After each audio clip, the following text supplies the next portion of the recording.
إن الحمد لله نحمده ونستعينه ونستغفره ونعوذ بالله من شرور أنفسنا ومن سيئات أعمالنا من يهده الله فلا مضل له ومن يضلله فلا هادي له وأشهد أن لا إله إلا الله وحده لا شريك له وأشهد أن محمدا عبده ورسوله صلى الله عليه وسلم. أما بعد فإن خير الحديث كتاب الله وخير الهدي هدي محمد صلى الله عليه وسلم وشر الأمور محدثاتها وكل محدثة بدعة وكل بدعة ضلالة وكل ضلالة في النار. فأعوذ بالله من الشيطان الرجيم. ولله على الناس حج البيت من استطاع إليه سبيلا ومن كفر فإن الله غني عن العالمين.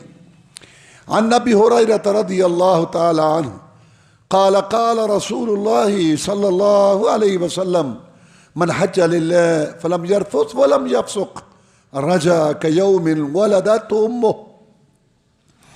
اللہ مالک الملک احکم الحاکمین نے ہم سب کو اپنی عبادت کے لیے پیدا کیا، اور عبادت دو قسم کی ہوتی ہے، بدنی اور مالی۔ نماز بدنی عبادت ہے، روزہ بھی بدنی عبادت ہے، زکوٰۃ مالی عبادت ہے، اور حج بدنی عبادت بھی ہے اور مالی عبادت بھی ہے، کیونکہ حج میں بدن بھی انسان کا جو ہے وہ تھکاوٹ محسوس کرتا ہے، تھکاوٹ ہوتی ہے، اور مال بھی خرچ ہوتا ہے۔ تو اللہ تبارک و تعالیٰ نے قرآن مجید میں فرمایا کہ اللہ کا حق ہے بندوں پر کہ حج کرے، اس کے گھر میں چاہے سب نہیں، جو طاقت رکھتا ہے راستے کی۔ آپ سے پوچھا گیا جناب اللہ نے فرمایا جو راستے کی طاقت رکھتا ہے یہ کیا ہے؟ مل استطاع، یہ طاقت کیا ہے؟ جناب محمد رسول اللہ صلی اللہ علیہ وسلم نے فرمایا الزاد والراحلہ، سواری اور رستے کا اور وہاں کا خرچہ۔ اللہ تبارک و تعالیٰ نے حج کا یہ مقام بنایا اور فرمایا جو اس کا انکار کرے تو اللہ بے پرواہ ہے اس سے بھی اور پورے جہان والوں سے۔ اللہ تعالیٰ کو کوئی پرواہ نہیں کسی کی۔ فمن اہتدی فانما یہتدی نفسہ، جو بھی نیکی کرے گا ہدایت پر چلے گا اپنے لیے، اور جو برائی گمراہی کی راہ اختیار کرے گا وہ بھی اپنے لیے۔ جناب ابو ہریرہ رضی اللہ تعالیٰ بیان کرتے ہیں کہ جناب محمد رسول اللہ صلی اللہ علیہ وسلم نے ارشاد فرمایا کہ جس نے اللہ کے لیے حج کیا اور اس میں کوئی بے حیائی کی بات نہیں کی، اور اس میں کوئی بے حیائی کی بات نہیں کی اور نافرمانی کی بات نہیں کی، وہ واپس ایسے لوٹتا ہے جیسے ماں کے پیٹ سے آج پیدا ہوا ہے۔ اور حج ہوتا ہے مکہ مکرمہ کے اندر، اور وہاں کے مقدس مقامات جو ہے ان کا تعارف، مقام، مرتبہ، اہمیت آپ نے سنا۔ دوسرا شہر جو مقدس ہے اللہ تعالیٰ کیا، وہ مدینہ طیبہ ہے۔ اگرچہ حج مکہ مکرمہ میں ہوتا ہے، حج کا کوئی رکن مدینہ طیبہ میں ادا نہیں ہوتا۔ حج کا کوئی رکن مدینہ طیبہ میں ادا نہیں ہوتا۔ حج مکہ مکرمہ میں، مکہ مکرمہ کے اندر بیت اللہ شریف، مسجد الحرام، صفا مروہ، سامنے پھر مینار، پھر مزدلفہ، عرفات، یہ حج کی جگہ ہیں۔ اور حج کے دن جو ہے وہ خاص 8 ذی الحجہ سے شروع ہو کے 13 ذی الحجہ تک حج ختم ہو جاتا ہے۔ لیکن مقدس مقامات میں، مقدس شہروں میں مدینہ طیبہ بھی اللہ تبارک و تعالیٰ نے اس کو مقام بخشا۔ جناب محمد الرسول اللہ صلی اللہ علیہ وسلم کا دوسرا گھر مدینہ طیبہ تھا۔ آپ مکہ میں رہتے تھے، نبیوں رسولوں کے طریقے کے مطابق آپ نے ہجرت کی، اور اللہ نے جس شہر کا آپ کے لیے انتخاب کیا ہجرت کے بعد وہ مدینہ طیبہ ہے۔ مدینہ طیبہ کا مقام، فضیلت وہ بھی آپ نے سنی۔ مدینہ طیبہ میں جو مقامات مقدس ہیں ان میں سب سے پہلی چیز مسجد نبوی ہے۔ جناب محمد رسول اللہ صلی اللہ علیہ وسلم جب مکہ مکرمہ سے تشریف لائے، مدینہ طیبہ میں داخل ہونے سے پہلے قباء میں ٹھہرے، یہ پہلی مسجد ہے اسلام میں جو مسجد قباء آپ نے بنائی۔ اس کے بعد آپ شہر میں آئے تو یہاں آپ نے مسجد نبوی کی بنیاد رکھی۔ اس مسجد کا نام ہی مسجد نبوی ہے۔ یہ اللہ تبارک و تعالیٰ نے اس کو یہ شرف اور مقام بخشا کہ یہاں رسول اللہ صلی اللہ علیہ وسلم 10 سال تک امام اور خطیب رہے۔ اس مسجد کے پہلے امام اور خطیب جناب محمد الرسول اللہ تھے صلی اللہ علیہ وسلم، اور پھر اس مسجد میں آپ 10 سال اعتکاف بیٹھے۔ یہ مسجد اسلام کا مرکز تھا، یہیں رسول اللہ صلی اللہ علیہ وسلم نماز پڑھاتے تھے، خطبہ دیتے تھے، وعظ نصیحت کرتے تھے، آنے جانے والے لوگ جو قافلے ان کا یہاں ٹھہراؤ تھا، اور یہاں صفہ تھا۔ جو پہلی مدینہ یونیورسٹی تھی وہ بھی یہیں قائم ہوئی۔ جو مسلمان ہوتے گھر بار ان کا نہیں ہوتا وہ یہاں آ جاتے، یا گھر والے برادری والے نکال دیتے، وہ یہاں ہوتے، یہاں تھے۔ رسول اللہ صلی اللہ علیہ وسلم کا گھر مبارک بھی ساتھ تھا، تو آپ اکثر وقت جو ہے اس مسجد میں گزارتے تھے۔ جناب محمد الرسول اللہ صلی اللہ علیہ وسلم نے فرمایا میری اس مسجد میں نماز پڑھنی 1000 درجہ دوسری جگہوں سے افضل ہے۔ دوسری مسجد میں نماز پڑھنے سے میری مسجد میں نماز پڑھنے سے 1000 گنا بڑھ جاتا ہے، ثواب بڑھ جاتا ہے، اور نماز جماعت سے پڑھیں تو 27 گنا، 27,000۔ یہ جو لوگوں میں مشہور ہے نا 50,000، یہ صحیح نہیں ہے۔ تو اللہ تبارک و تعالیٰ نے مسجد نبوی کو یہ شرف مقام بخشا کہ جناب محمد الرسول اللہ صلی اللہ علیہ وسلم وہاں امام اور خطیب تھے۔ مسجد کے اندر ایک جگہ ہے، اس کو روضۃ من ریاض الجنہ کہتے ہیں۔ آپ نے ما بین بیتی و منبری روضۃ من ریاض الجنہ، میرے گھر سے لے کر جہاں آپ کی اب قبر مبارک ہے، یہ سیدہ عائشہ صدیقہ رضی اللہ عنہا کا حجرہ تھا، یہاں آپ رہتے تھے، پھر آپ کی قبر مبارک بھی ادھر ہی ہے، یہ آپ کا گھر تھا۔ فرمایا میرے اس گھر سے لے کر میرے منبر تک جہاں میں خطبہ دیتا ہوں، یہ درمیان والی جگہ روضۃ من ریاض الجنہ، یہ باغیچہ ہے جنت کے باغیچوں میں سے۔ روضہ کہتے ہیں باغیچے کو۔ تو انسان مسجد نبوی میں جائے تو اگر اس جگہ پہ موقع ملے تو وہاں نفل پڑھے، نہیں تو کہیں بھی آپ پڑھ سکتے ہیں نفل اور عبادتیں کر سکتے ہیں۔ اگر آپ کو موقع ملے تو آپ روضۃ من ریاض الجنہ میں بیٹھیں، لیکن جماعت کے ٹائم آپ کو اگلی صفوں میں جانا ہوگا، کیونکہ زیادہ ثواب پہلی صف کا، دوسری اور تیسری کا، آگے پیچھے، ٹھیک ہے، آپ وہاں بیٹھیں۔ مدینہ طیبہ انسان جائے تو مسجد نبوی کی نیت کر کے جائے۔ پہلی بات تو یہ طے ہو گئی کہ حج مکہ میں ہوتا ہے، اور بہت بڑی بدنصیبی ہے، بہت بڑی محرومی ہے کہ انسان حج کے لیے جائے اور مدینہ طیبہ نہ جائے اور مسجد نبوی کی زیارت نہ کرے، بہت بڑی بدبختی، بدنصیبی ہے، لیکن حج مکہ میں ہوتا ہے۔ جناب محمد الرسول اللہ صلی اللہ علیہ وسلم نے جو حج کیا، حضرت جابر بن عبداللہ بیان کرتے رضی اللہ تعالیٰ کہ اعلان ہوا کہ اللہ کا رسول حج کرے گا، آؤ جن نے حج کرنا ہے مرد۔ تو مدینہ میں قافلے آنے شروع ہو گئے مختلف علاقوں سے، یہاں سے رسول اللہ صلی اللہ علیہ وسلم قافلہ لے کے چلے، مکہ مکرمہ میں پہنچے تو مکہ والے بھی ساتھ شامل ہو گئے، طائف والے بھی آ گئے، یمن والے بھی آ گئے، جہاں جہاں مسلمان تھے سارے آئے۔ 1.5 لاکھ کے قریب مجمع نے حج کیا۔ جب حج ختم ہوا مدینہ صرف رسول اللہ گئے، اور جو مدینہ کے رہنے والے تھے، جو طائف سے آئے تھے وہ طائف چلے گئے، جو یمن سے آئے تھے وہ یمن چلے گئے۔ کیا مقصد؟ کیونکہ حج مکمل ہو گیا، وہ مدینہ میں جاتے تھے، زیارت کرتے تھے، وہ ایک علیحدہ مسئلہ ہے، لیکن مسئلہ جو سمجھنے والا ہے وہ یہ ہے کہ حج مکہ مکرمہ میں ہوتا ہے، اور یہ 8 ذی الحجہ کو شروع ہوتا ہے اور 13 ذی الحجہ کو ختم ہوتا ہے، اور حج کے مقامات آپ سن چکے ہیں۔ تو مدینہ طیبہ میں جانا سعادت ہے، خوشبختی ہے، ثواب ہے، نیکی ہے، اور اللہ کے رسول صلی اللہ علیہ وسلم سے محبت کا اظہار ہے کہ آپ کی مسجد سے پیار ہے۔ تو طائف والے، یمن والے، دوسرے علاقوں کے لوگ حج کر کے رسول صلی اللہ علیہ وسلم کے ساتھ نہیں گئے تھے مدینہ میں، وہ چلے گئے، حج ان کا مکمل الحمدللہ۔ تو مدینہ طیبہ میں جانا ہے مسجد نبوی کی نیت کر کے، یہ علیحدہ بات ہے۔ جب آپ مدینہ میں جائیں گے مسجد نبوی کی بھی زیارت ہوگی، رسول صلی اللہ علیہ وسلم کی قبر پر بھی آپ جائیں گے، قباء بھی جائیں گے، وہ علیحدہ مسئلہ ہے، لیکن نیت ارادہ مسجد نبوی کی زیارت کا ہونا چاہیے۔ مسجد نبوی کی زیارت کی نیت سے جائیں۔ کیوں؟ جناب محمد رسول اللہ صلی اللہ علیہ وسلم کی حدیث ہے، فرمایا لا تشد الرحال الا الی ثلاثۃ مساجد، سفر اختیار نہ کیا جائے مگر 3 مسجدوں کے لیے، ثواب کی نیت سے، اجر کی نیت سے 3 جگہیں ہیں جن کا سفر کیا جا سکتا ہے، بیت اللہ شریف، مسجد نبوی، بیت المقدس۔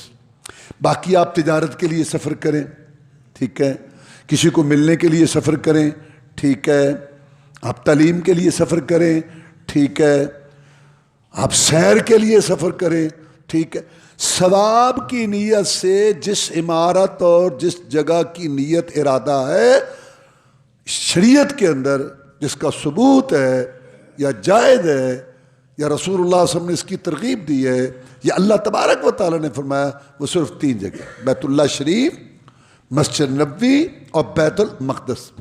لہذا جناب محمد الرسول اللہ صلی اللہ علیہ وسلم کی قبر مبارک کی بھی نیت ارادہ کر کے سفر کرنا جائز نہیں ہے۔ یہ بات دین اسلام کی ہے۔ رسول اللہ صلی اللہ علیہ وسلم نے فرمایا اللہم لا تجعل قبری وثنا یعبد، اللہ میری قبر کو بت نہ بنا دینا کہ لوگ اس کی آ کے پوجا شروع کر دیں۔ یہ حدیث ہے۔ اور ایک حدیث میں جناب محمد رسول اللہ صلی اللہ علیہ وسلم نے فرمایا کہ جہاں بھی تم سلام کہو گے، درود شریف پڑھو گے، اللہ نے فرشتے مقرر کیے ہوئے ہیں، وہ مجھے پہنچائیں گے، یعنی مجھے پہنچتا ہے تمہارا سلام اور تمہارا درود۔ کیا مطلب پہنچنے کا؟ کہ رسول وسلم کا درجہ اور بلند ہو جاتا ہے، رسول وسلم کا مقام اور بلند ہو جاتا ہے جب ہم درود شریف پڑھتے ہیں، اور ہمیں اجر مل جاتا ہے اور ہمیں ثواب مل جاتا ہے۔ رسول اللہ صلی اللہ علیہ وسلم نے فرمایا لا تجلو قبری عیدن، میری قبر کو عید نہ بنا لینا۔ جیسے عید ہر سال آتی ہے اور لوگ عرس پہ جاتے ہیں، میلے پہ جاتے ہیں اور وہاں آنا جانا، میری قبر کو ایسے نہ کرنا۔ تمہارا سلام، تمہارا درود جہاں بھی تم پڑھو گے، اب اللہ تعالیٰ فرشتوں کے ذریعے مجھے وہ پہنچا دیں گے۔ لہذا تمہارا درود کے لیے، سلام کے لیے، اس کے لیے میری قبر پر ارادہ کر کے، نیت کر کے آنا، اس کی ضرورت نہیں۔ تو یہ مسئلہ قرآن حدیث میں ہے۔ لوگ کیا کہتے ہیں، لوگوں کا نہیں ہمیں بات، وہ اللہ کیا کہتا ہے اور اس کا رسول کیا کہتا ہے، لوگوں کو تو بہت کچھ اپنا حساب۔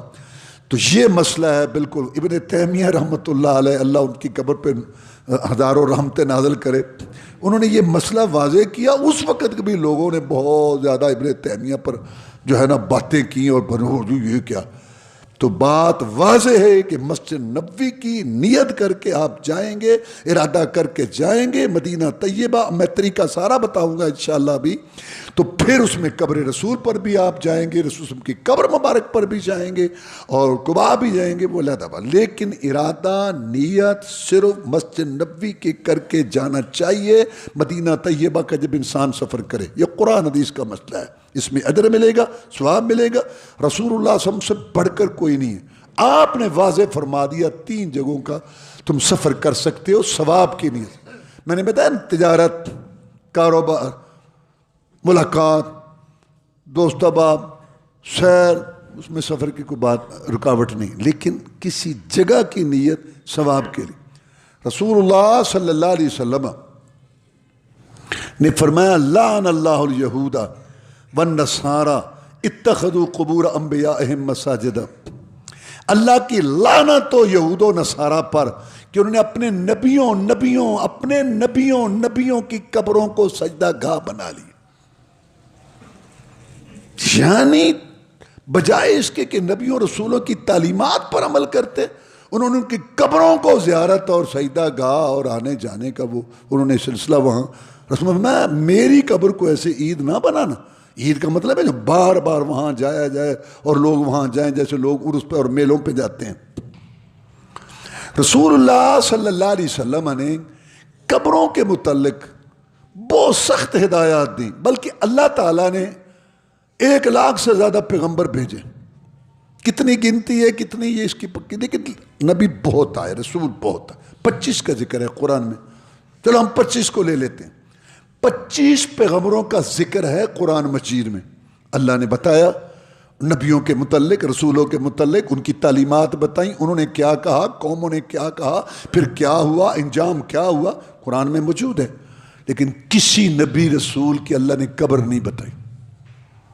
غور کرو، اللہ نے نبیوں رسولوں کی تعلیمات بتائیں، حالات بتائے، لیکن کسی نبی رسول کی قبر کا ذکر قرآن میں نہیں. بلکہ نبی رسول کیا، کسی کا بھی نبی رسول سے بڑھ کے اور کون ہوگا، کسی قبر کا ذکر نہیں کیا اللہ نے قرآن. دیکھو آپ کسی کتاب میں حالات پڑھتے ہیں، فلاں آدمی وہاں پیدا ہوا، وہاں رہا، وہاں پڑھا، وہاں گیا، وہاں رہا، فوت، وہاں اس کی قبر ہے. تم ہسٹری، تاریخ پڑھتے ہو، یہی ہوتا. لیکن اللہ تعالیٰ نے نبیوں رسولوں کے حالات بتائے قرآن مجید کے اندر. کسی نبی رسول کی اللہ نے قبر نہیں بتائی. سوچو، غور کرو، کیوں نہیں بتائی اللہ تعالیٰ؟ وہ کہاں نبی، کہاں گئے؟ اسی زمین پہ تھے، کہاں گئے؟ وہ اسی زمین میں دفن ہوئے.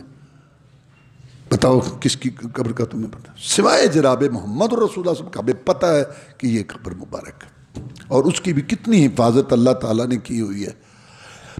اس کے علاوہ چند نبیوں رسولوں کی قبریں ہیں بیت المقدس کے ارد گرد. پکی بات نہیں، یعنی قبریں ہیں، یہ بات پکی ہے کہ وہاں قبریں، لیکن لوگوں نے مشہور کیا یہ ابراہیم علیہ السلام کی قبر ہے، یہ موسیٰ علیہ السلام. پکی بات نہیں، قبریں ہیں وہاں لیکن پتہ نہیں چند. اور ایک جناب محمد رسول وسلم کی قبر ہے جس کا ہمیں پتہ ہے. باقی کوئی نبی رسول دنیا میں جو آئے ان میں سے کسی کی قبر کا نہیں پتہ، نہ اللہ نے بتائی. یعنی اللہ نے ان کے حالات بتائے، تعلیمات بتائیں، جو انہوں نے توحید پیش کی، قبر نہیں بتائی. اللہ یہ بتانا چاہتا ہے کہ میرے بندو، تمہارا کام قبروں کے ساتھ نہیں ہے. تمہارا کام ہے جو قبروں میں لیٹے سو گئے، جو وہ تعلیمات دے گئے ان کو اپناؤ. اس میں یہ سبق ہے. اگر کدھر گئے وہ نبی، کہاں گئے وہ، ان کی قبریں نہیں بتائیں. اللہ یہ بتانا چاہتا ہے کہ تمہارا کام تعلیمات کے. رسول اللہ صلی اللہ علیہ وسلم نے کتنی واضح ہدایات دی قبر کے متعلق تاکہ نمایاں نہ ہو قبر. میں قبر اونچی نہیں بنانی، قبر پختہ نہیں بنانی، قبر پر لکھنا نہیں ہے، قبر پہ چراغ نہیں جلانا، قبر پر بیٹھنا نہیں ہے مجاور بن کے یا کیسے. میرے امتی، اللہ کی نماز بھی قبر کے پاس نہیں پڑھنی. کتنی واضح ہدایات دی جناب محمد رسول اللہ صلی اللہ علیہ وسلم نے شرک سے اپنی امت کو بچانے کے لیے، کیونکہ قبر بہت بڑا ایک ذریعہ ہے شرک کا. تعظیم پیدا ہوتی ہے. یہ دیکھو، یہ مکے والوں جو 360 مورتیں کیا تھیں، یہ اللہ کے نیک بندے، نبی، رسول، ولی، ان کی مورتیاں. ہر دور ان کی قبریں، درگاہیں. اور جب پتہ ہی نہیں ہوگا کہ نبی کہاں ہے یا ولی کہاں ہے تو پھر یہ کام چلے گا؟ نہیں چلے گا. اس لیے رسول اللہ صلی اللہ علیہ وسلم نے ہدایات دی تاکہ قبر نمایاں نہ ہو، پتہ نہ چلے کہ کس کی قبر ہے. یہ اسلام چاہتا ہے. عمر فاروق رضی اللہ تعالیٰ کے دور میں عراق کی کھدائی ہو رہی تھی. وہاں ایک لاش نکلی، اس کے پاس لکھا تھا دانیال علیہ السلام، کہ یہ دانیال علیہ السلام کی لاش ہے، ان کا جسم مبارک. گورنر نے لکھا عمر فاروق رضی اللہ تعالیٰ عنہ کو کہ اس کا کیا کریں. تو عمر فاروق رضی اللہ تعالیٰ نے آگے سے جواب بھیجا، رات کے وقت کو 15-20 قبریں کھدواؤ، کیونکہ لوگوں کو پتہ تو چل گیا ہے.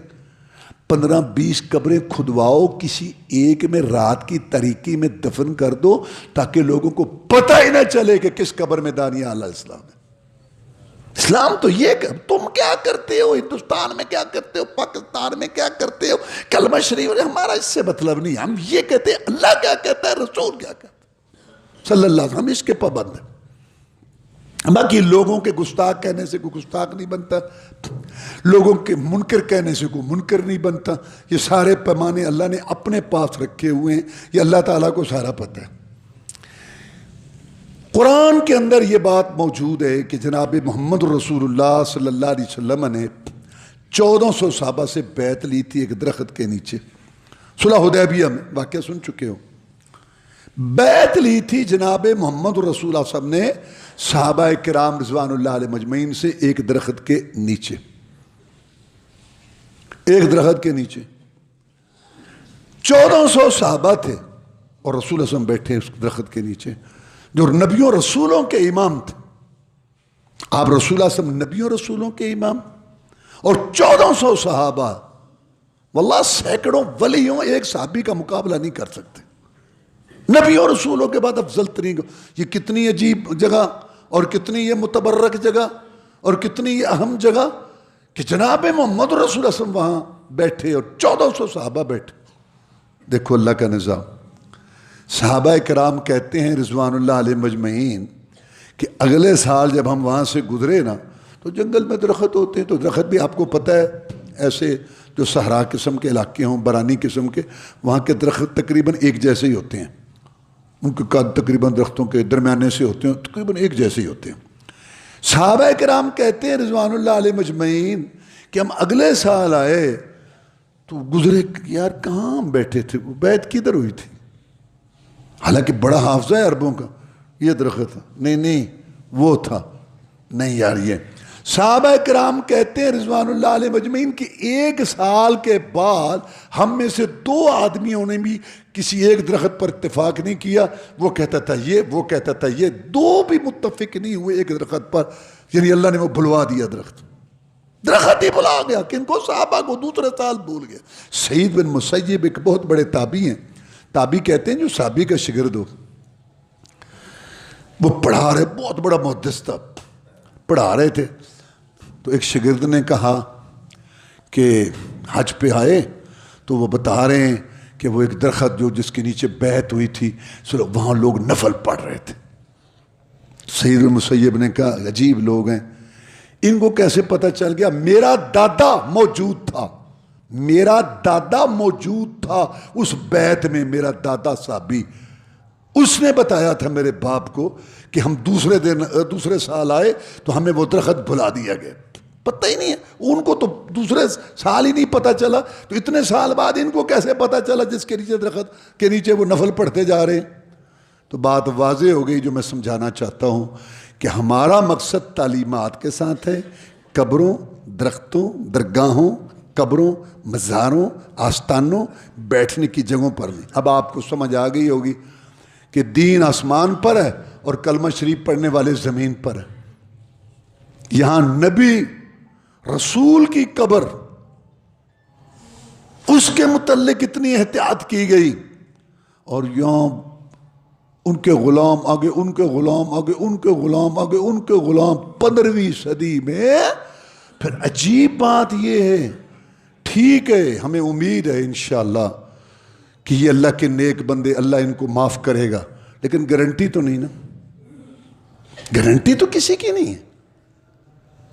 اللہ تعالیٰ سب پہ اپنی کروڑوں رحمتیں نازل کرے لیکن فیصلے تو کل قیامت کو ہوں گے.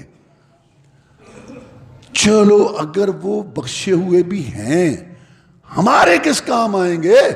جناب محمد رسول اللہ صلی اللہ علیہ وسلم نے اپنی بیٹی کو کہا تھا فاطمہ رضی اللہ تعالیٰ عنہا یہ نہ سمجھنا کہ میں محمد کی بیٹی ہوں صلی اللہ علیہ وسلم عمل کرے گی تو تیرے کام آئیں گے. جب محمد رسول اللہ صلی اللہ علیہ وسلم اپنی بیٹی کے کام نہیں آ رہا اس کی نیکی رسول اللہ صلی اللہ علیہ وسلم کی نیکی ان کا مقام اور ان کی جو ہے نیکی وہ ان کی بیٹی کے کام نہیں ہے. تمہارے یہ کیا کام آئیں گے؟ کیا مسئلہ ہے؟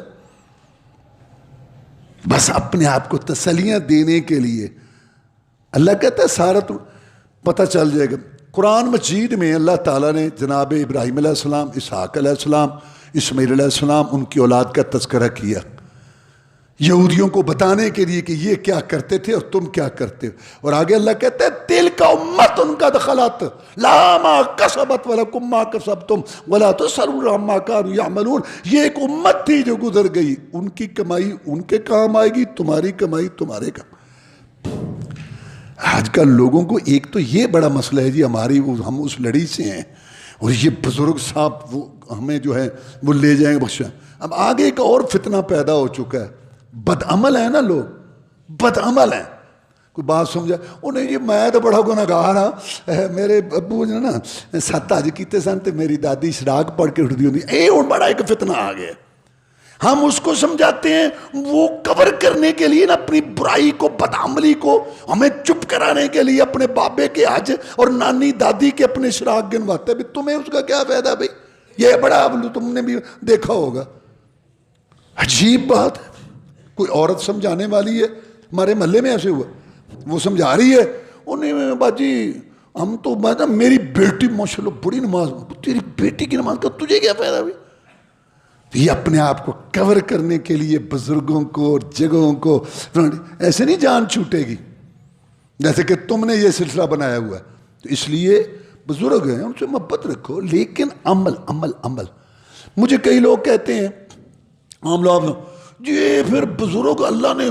بڑھائے کیوں یہ پھر اللہ تعالیٰ نے اپنے ولی پیدا کیوں کیتے ہیں ہاں میں بتاتا ہوں انسان ہے ہوشتی بڑا جب اللہ کے پاس جائے گا نا اللہ کے پاس تو کہے گا اللہ تعالیٰ جب پوچھے گا تو نے غلط کام کیوں کہتا ہے یا اللہ انسان بنا دیا تھا لالچ لگا لیا تھا پیٹ بھی لگایا تھا بیوی بچے تھے اتنا کچھ تھا میں کیسے چلتا سارے کام حلال حرام کا بھی خیال رکھتا سچ جھوٹ کا بھی رکھتا شکل صورت کا بھی لباس کا بھی رشتہ داروں کا بھی تو یہ تو بڑا اللہ کہے گا اچھا اللہ ولیوں کی لائن کھڑی کر دے گا ولی بزرگ اللہ ولیوں کی لائن لگا دے گا یہ انسان تھے پیٹ لگی ہوئے تھے بیوی بچے تھے گھر بار تھے ان کے کاروبار تھے کھیتی باڑی تھی انہوں نے صحیح عقیدہ اپنایا 5 ٹائم نماز پڑھی حلال کھایا حرام سے بچے داڑیاں رکھی گھروں میں پردہ کروایا یہ دین پر چلے ولی بزرگ یہ انسان اگر یہ کر سکے تم بھی کر سکتے پاؤ لمحہ اینو یہ بڑا بنتا ہے اس لیے بنایا نبی اس لیے بنایا پوچھتے ہو کہ اللہ نے کس لیے بنائے اپنے ساتھ شریک کرنے کے لیے بنائے اپنے ساتھ شریک رسول اللہ صلی اللہ علیہ وسلم کو صحابی نے کہا اللہ کے رسول جو اللہ چاہے اور آپ چاہے ما خبردار اور ماشاء اللہ وحدہ تو کہے جو ایک اللہ چاہتا ہے وہی ہوتا ہے اجعلتنی للہ ندا تو نے مجھے اللہ کے ساتھ شریک بنا دیا اللہ کو نبیوں رسولوں کی شراکت گوارا نہیں ہے تو اپنے بابے دادے اور بزرگ کی شراکت اللہ کے ساتھ کرتا ہے بات کو سمجھو جب جناب محمد اور رسول صاحب کی قبر کے لیے سفر نہیں کیا جا سکتا ثواب اور اجر کے لیے آپ مسجد نبوی کی نیت کر کے جائیں پھر رسول اللہ صلی اللہ علیہ وسلم کی قبر مبارک کی بھی زیارت ہوگی میں بتاتا ہوں ابھی لیکن نیت ارادہ نہیں کر سکتے اب آپ اس کی روشنی میں دیکھ لو ہر کلومیٹر پہ ایک مشکل کشا ہر علاقے کا علیحدہ ہی حاجت روا اور بڑے فخر سے لوگ کہتے ہیں جی ہمارے یہاں 1.25 لاکھ فقیر ہے 1 لاکھ بزرگ کس کام میں لوگ پڑ گئے اللہ کے نیک بندے اللہ کی ان کی قبروں کو نور سے تمہیں اس کا کیا فائدہ تم تو نیکی کرو گے تو تمہارے کام آئے گی پاکستان کے سارے محکموں میں خسارہ واپڈا خسارہ ریلوے خسارہ پی آئی اے خسارہ سب لوٹنے پہ تو واحد محکمہ ہے پاکستان کا محکمہ اوقاف قبروں مزاروں والا جس میں بچت ہی بچت ہے بچت ہی واحد محکمہ کیا جواب دے گی حکومت اور لوگ اللہ کی بغاوت جو ہو رہی ہے شرک اللہ کی بغاوت ہے کوئی معمولی حکومت اپنی بغاوت برداشت نہیں کرتی اللہ کا ملاکمین اپنے بندوں بے بسوں بے کسوں مجبوروں فقیروں کنگلوں منگتوں سے اپنی بغاوت کیسے برداشت کرے اس لیے فرمایا کو توبہ کر لے میں شرک بھی معاف کر دیتا ہوں لیکن شرک پر مرے گا نوح علیہ السلام کا بیٹا ہو ابراہیم علیہ السلام کا باپ ہو محمد رسول اللہ کا چچا ہو میں نے معاف نہیں کرنا میرے قانون نہیں بدلتے جس کو کوئی کام نہیں ملتا وہ قبر بنا کے بیٹھ جاتا ہے اور قبر بنائے ہوئے ہیں پھر تمہیں پتہ بھی ہے کہ بڑے بڑے یہ جو بزرگوں کی قبریں ہیں وہاں کیا کچھ ہوتا ہے مجھ سے تم زیادہ جانتے ہو اور جو کوئی بات کہا اجے نہیں منڈے اتنے بات پا کے ان اتنے بےزت کر کے تو ان چپ کرو تو اپنا کام چلائی رکھو اللہ کے ہاں فیصلے ہوں گے اللہ کے ہاں اللہ کہتا ہے میرے بندو موحدو توحید والو میرے اور میرے پیغمبر کی بات ماننے والو تم اس راستے پر چلتے ہو پریشان نہ ہو ان کی باتوں سے میں مولا قیامت کے دن فیصلے نپٹاؤں گا میں فیصلے کروں یحکم بینکم یوم القیامہ، اللہ فیصلے کرے گا جو وہاں فیصلے ہوں گے۔ تو میں کہنے کا یہ مقصد ہے، یہ معاملہ اس لیے میں نے واضح کیا، کیا آپ کو بتاؤں، پاکستان بننے سے پہلے آپ کو پتہ ہے ہندوستان میں ایک تحریک چلی تھی، 2 قومی نظریہ، 1 قومی نظریہ۔ 1 قومی نظریہ کا مطلب تھا کہ پورے ہندوستان کے لوگ ایک قوم بن کے رہیں گے، ہندوستانی، اور جب یہ انگریز جب چلا جائے گا بس سارے ہندوستانی ہیں، مسلمان ہیں، سکھ ہیں، ہندو ہیں، سارے مل جل کے رہیں گے۔ اس کو کہتے تھے 1 قومی نظریہ۔ اور ایک نظریہ پیش ہوا 2 قومی نظریہ، کہ ایک مسلم ایک غیر مسلم، یہ 2 قومی نظریہ تھا جس کے اوپر پاکستان بنا۔ کہ نہیں، مسلمانوں نے کہا، مسلمانوں کے جو قائدین تھے کہ ہم لوگوں کے ساتھ مل کے نہیں رہ سکتے، ہمارا ایک اپنا طریقہ ہے، ہمارا ایک اپنا نظام ہے۔ بہرحال یہ 2 نظریے ہندوستان میں چلے۔ تو کانگریس جو تھی نا، کانگریس ہندوستان کی پارٹی بڑی، جس کی ابھی بھی وہاں حکومت ہے، اب تو خیر دوسروں کی ہے لیکن وہاں پارٹی وہ موجود ہے، وہ 1 قومی نظریے کی قائل تھی، اور مسلم لیگ 2 قومی نظریے کی قائل تھی۔ تو لیڈر تھے، کانگریس کے بھی لیڈر تھے، مسلم لیگ کے بھی لیڈر تھے۔ تو سکھوں کا لیڈر تھا غالباً تارا سنگھ تھا، وہ کانگریس میں تھا، وہ 1 قومی نظریے کا قائل تھا۔ اس نے اجمیر کا عرس دیکھا، اس وقت کی بات ہے، پاکستان سے پہلے اجمیر کا اس نے عرس دیکھا۔ دیکھنے کے بعد کہتا ہے میں پریشان رہتا تھا کہ مسلمانوں کو ہم کیسے ساتھ ملائیں گے، مسلمان کیسے ایک قومی نظریے پر آئیں گے، میں پریشان رہتا تھا، لیکن اجمیر کا عرس دیکھ کے میں اس نتیجے پر پہنچا ہوں کہ یہ آپس میں مل سکتے ہیں، کوئی اتنی بات نہیں ہے۔ جو کچھ یہ کرتے ہیں اپنے بڑوں کے ساتھ، برسی اس کا نام رکھتے ہیں، برسی پر جو کچھ کرتے ہیں ہندو سکھ، وہی کچھ مسلمان اپنے بزرگوں کے ساتھ عرس کے نام پہ کرتے ہیں۔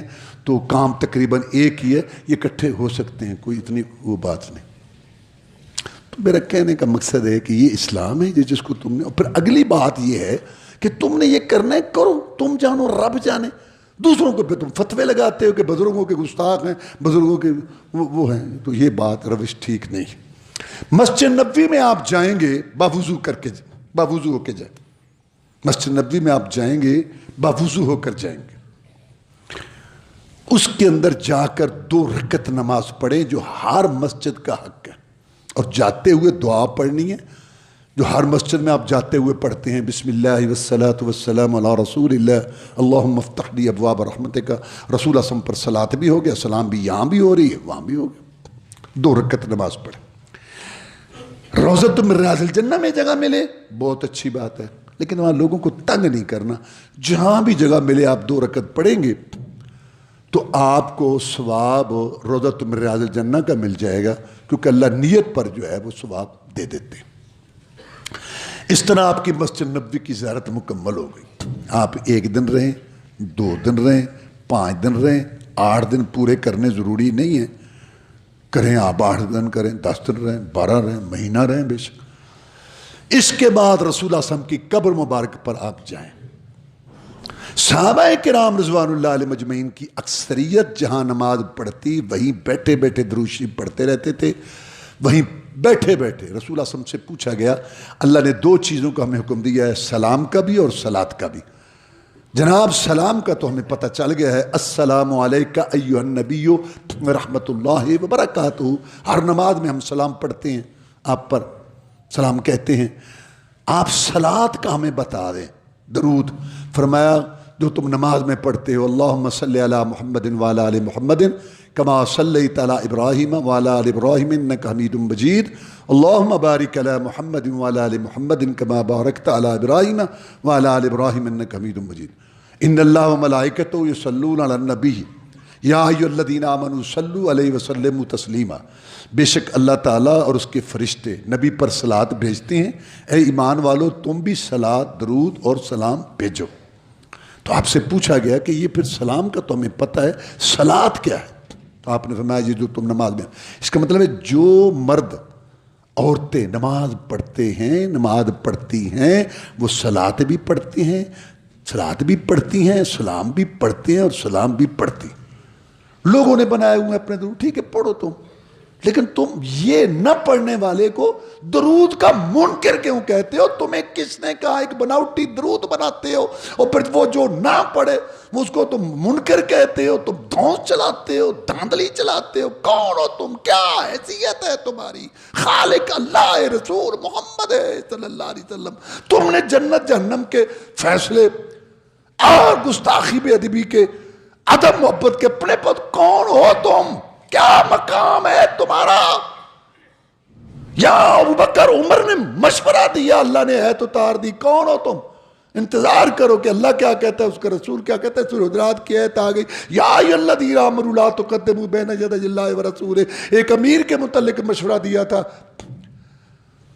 کہ بنو تمیم کا فلاں امیر بنے یا فلاں بنے. اللہ نے کہا اللہ اے ایمان والو اللہ رسول سے آگے نہ بڑھو. رسول اللہ صلی اللہ علیہ وسلم نے بتایا پہلے لوگوں میں ایک آدمی گناہگار تھا، دوسرا اس کو آگے کہتا ہے گناہ چھوڑ. اچھا یار اور تو گناہ نہیں چھوڑتا، میں تمہیں کہتا ہوں ٹھیک کرو اپنی حالت. اچھا یار دعا کرو. ایک دن آیا کہتا اللہ کی قسم تمہیں اللہ معاف نہیں کرے گا، تو چھوڑتا ہی نہیں. حدیث میں اللہ کو غصہ آ گیا، کون ہے جو میرا نام لے کے قسم اٹھاتا ہے؟ اللہ نے اس گناہگار کو معاف کر دیا، اس کو پکڑ لیا.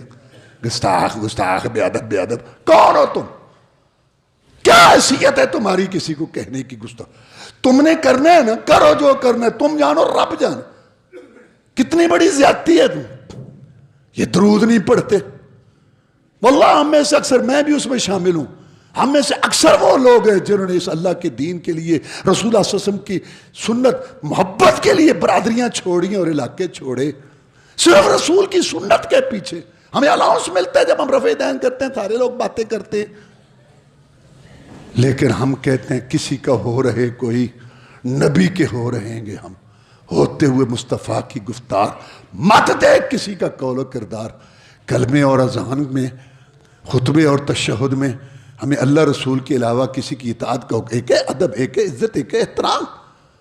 چوری اور سینہ زوری، ایک کام غلط کرتے ہو اور دوسروں پہ فتوے لگاتے ہو. لاؤ دلیل تمہارے پاس کیا ہے.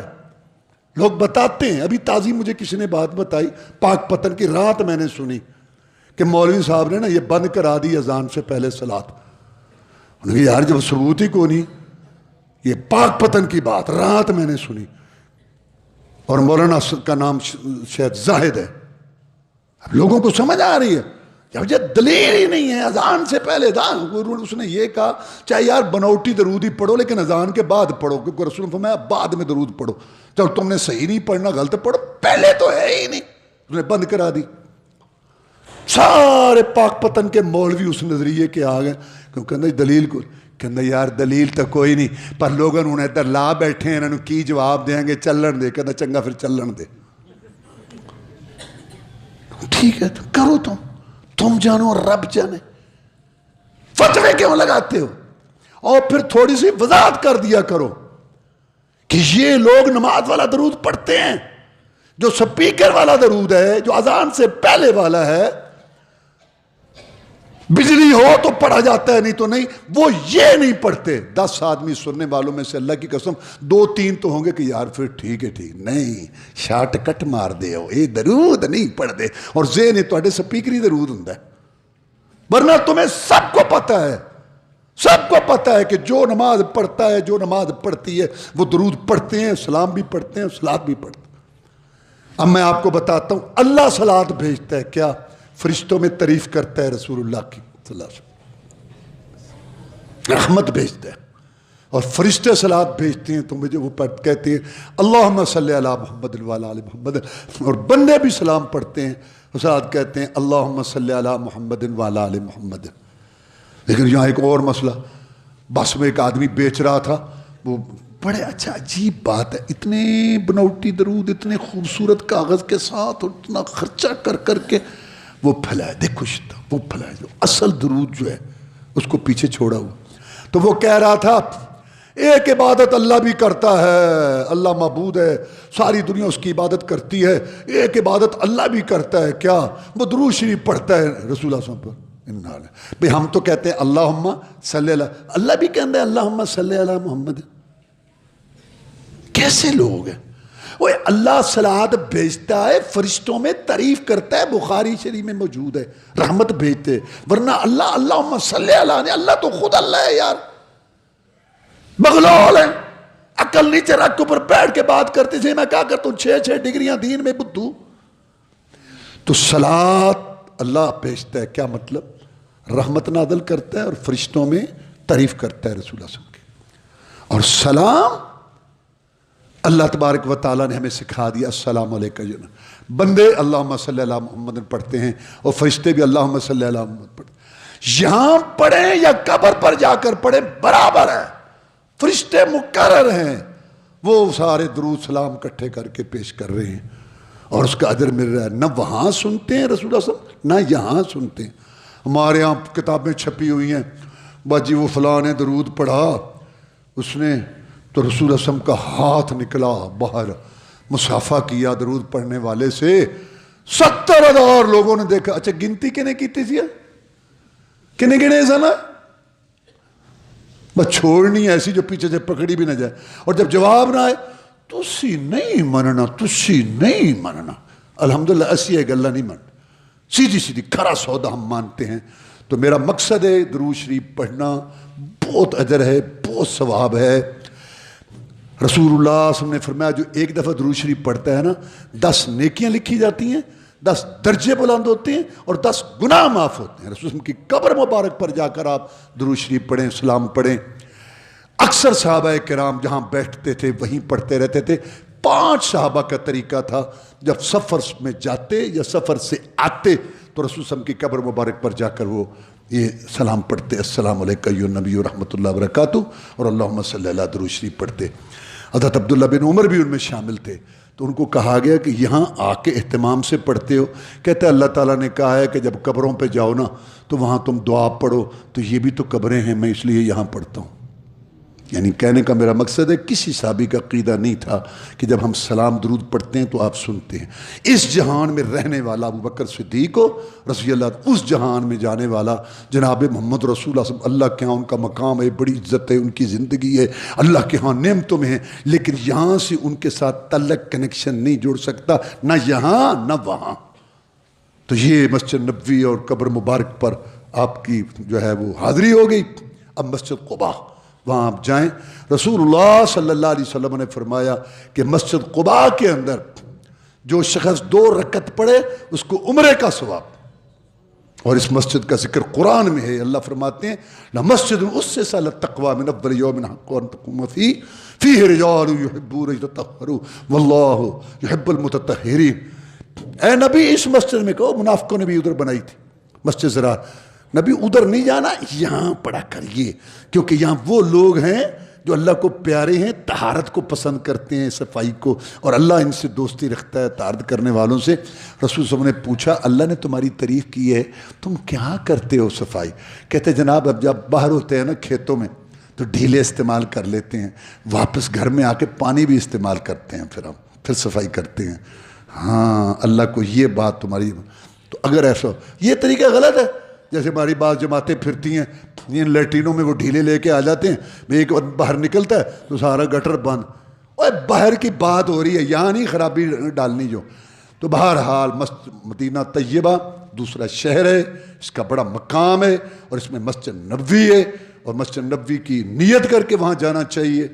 اور پھر روضۃ من ریاض الجنہ ہے، اور جب آپ وہاں جائیں گے رسول صلی اللہ علیہ وسلم کی قبر مبارک پر بھی آپ جائیں گے، وہاں ہاتھ نہیں باندھنے، بس سلام درود پڑھنا ہے اور مانگنا اللہ سے۔ اچھا سن لو، دعا اللہ سے مانگنی ہے نا تو قبر کی طرح منہ کر کے نہیں مانگنی۔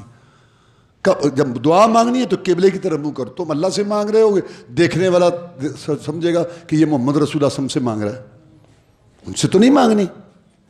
امام ابو حنیفہ رحمۃ اللہ، لوگ امام حنیفہ کی بھی نہیں مانتے اپنے کام۔ میں حیران ہوں جن کے لوگ نام لیتے ہیں ان کی بات، یہ علامہ اقبال کا اتنا نام لیا جاتا ہے پاکستان میں، محمد علی جناح ہے ان کی اچھی بات کوئی نہیں مانتا۔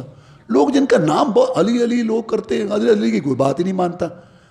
عبد القادر جیلانی اس کے نام پہ نزلیں پڑھ رہی ہیں، وہ کتابیں کوئی بات نہیں مانتا. یہ لوگوں کی عادت ہے. امام ابو حنیفہ رحمۃ اللہ علیہ کی بھی نہیں مانتے. انہوں نے ایک آدمی کو دیکھا کہ وہ یہاں کھڑے ہو کے سوال کر رہا تھا، مانگ رہا تھا. گزر گیا، دوبارہ آیا. انہوں نے آگے کہا سوال آیا یہاں سے، جواب یہاں سے آیا ہے؟ کہتا ہے نہیں. تو کہتا ہے پھر رب سے مانگنا جو جواب بھی دیتا ہے اور قبول بھی کرتا ہے. وآخر دعوانا الحمدللہ رب العالمین.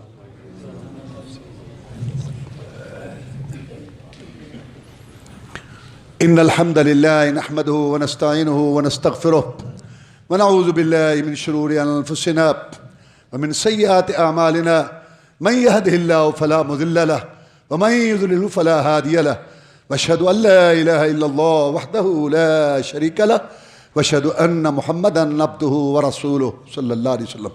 اما بعد فان خیر الحديث كتاب الله وخير الهدي هدي محمد صلی اللہ علیہ وسلم وشر الامور محدثاتها وكل محدثة بدعة وكل بدعة ضلالة وكل ضلالة في النار.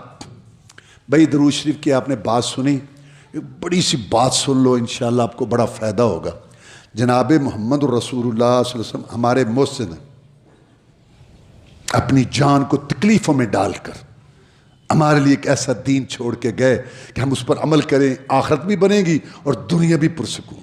تمہارے محسن ہیں نا، ہمیں چاہیے کہ ہم ان کے احسان کا بدلہ اتاریں، لیکن ہم نہیں اتار سکتے. تو کوشش تو کرنی چاہیے. درود شریف پڑھنا رسول اللہ صلی اللہ علیہ وسلم کے اس احسان کا بدلہ اتارنے کی کوشش ہے. آپ سے سوال کیا گیا کہ جناب قیامت کے دن سب سے زیادہ آپ کے قریب کون ہوگا؟ میں جو سب سے زیادہ مجھ پہ درود شریف پڑھتا ہوگا. اور درود شریف اللہم صلی علی محمد، یہ رسول اللہ صلی اللہ علیہ وسلم نے سکھایا. کعب بن عجرہ راوی ہے، صحابی ہے، کہ جناب ہمیں بتائیں، ہمیں وہ نماز والا درود جو ہے اللہم صلی علی پڑھو. تو اللہ تعالی ہمیں مسنون درود شریف زیادہ سے زیادہ پڑھنے کی توفیق عطا فرمائے. اللہم اعز الاسلام والمسلمین، اللہم انصر الجہاد والمجاہدین، اللہم نجی اخواننا من السجون، اللہم اکفنا بحلالک عن حرامک واغننا بفضلک عمن سواک، اللہم اشف مرضانا ومرضى المسلمین، اللہم استر عوراتنا وامن رواتنا. سبحان ربک رب العزة عما یصفون وسلام علی المرسلین والحمد